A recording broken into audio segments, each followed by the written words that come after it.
Minggu ke-6 dengan tema Pokok Pikiran, kelas 4. Assalamualaikum warahmatullahi wabarakatuh. Bagaimana kabarnya anak soleh di rumah? Semoga sehat semuanya ya.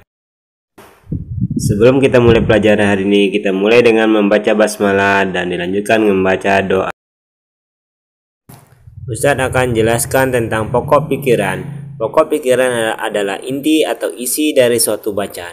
Pokok pikiran dapat ditemukan berdasarkan jenis paragraf. Secara umum dapat ditemukan di awal dan di akhir paragraf. Ustadz akan menjelaskan pengertian paragraf, ciri-ciri paragraf, jenis paragraf, dan contoh paragraf.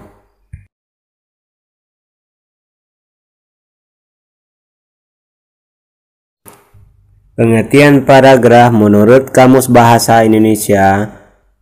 Paragraf adalah bagian dari suatu karangan yang biasanya mengandung suatu ide pokok dan penulisannya dimulai dengan garis baru atau alinea baru.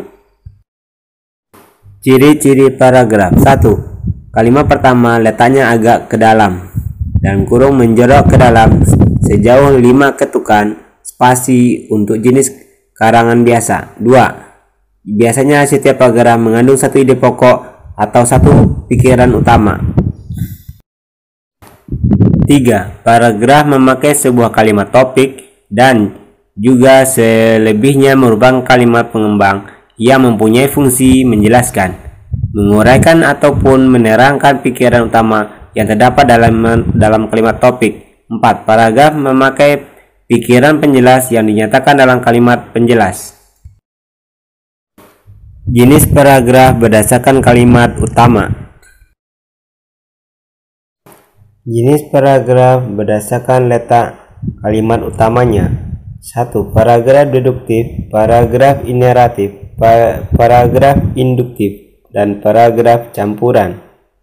Paragraf deduktif. Paragraf yang kalimat utamanya ada di awal paragraf. Contoh paragraf deduktif.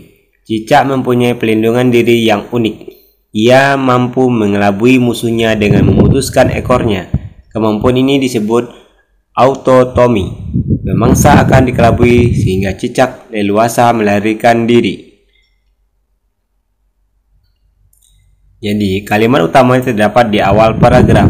Cicak mempunyai pelindungan diri yang unik. Ia menjurus kepada cicak.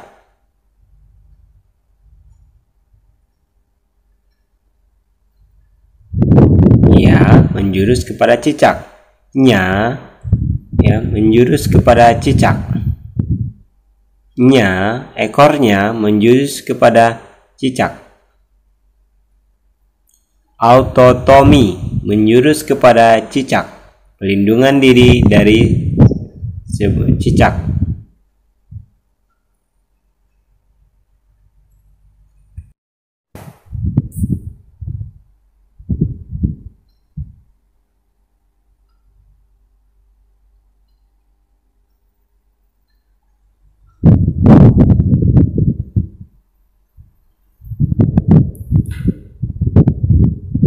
Paragraf ineratif.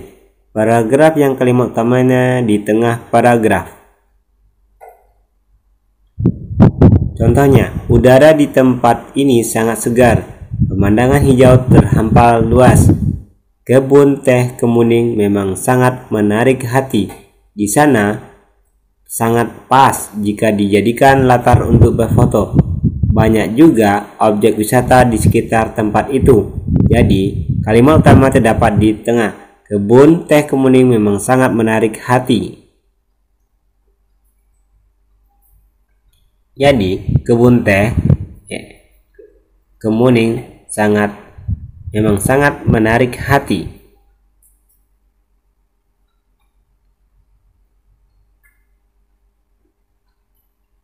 Udara segar, hijau, terhampar luas. Di sana pas untuk berfoto. Objek wisata. Semuanya menjelaskan tentang kebun teh Kemuning. Paragraf induktif. Paragraf yang kalimat utamanya di akhir paragraf. Contoh, ini adalah danau terbesar di Indonesia. Letak danau ini adalah di Sumatera. Danau ini merupakan hasil letusan gunung berapi purba. Danau ini dikenal dengan sebutan Danau Toba.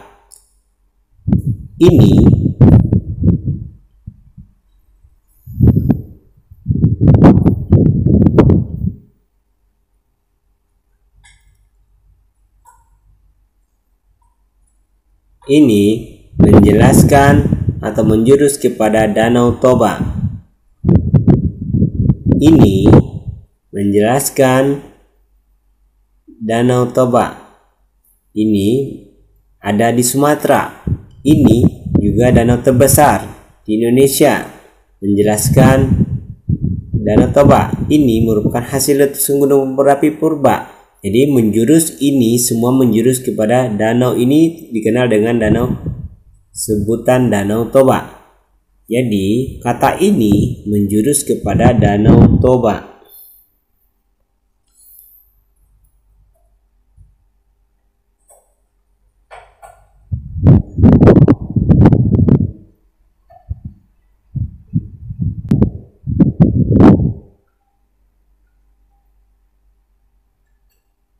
Paragraf campuran. Paragraf yang kalimat utamanya ada di awal dan di akhir. Buku adalah gudang ilmu. Dengan membaca buku, kita dapat menguasai ilmu pengetahuan. Kita bisa banyak informasi di bidang apapun dari buku. Jadi memang tak salah jika buku dijuluki sebagai gudang ilmu. Jadi kalimat utamanya terdapat di awal dan di akhir. Buku adalah gudang ilmu. Dan kedua, jadi memang tak salah buku dijuluki sebagai gudang ilmu. Jadi semua kalimat penjelasnya terdapat di tengah-tengah paragraf. Dengan membaca buku, kita menguasai ilmu pengetahuan. Kita bisa tahu banyak informasi. Jadi kalimat penjelasnya menjelaskan tentang buku.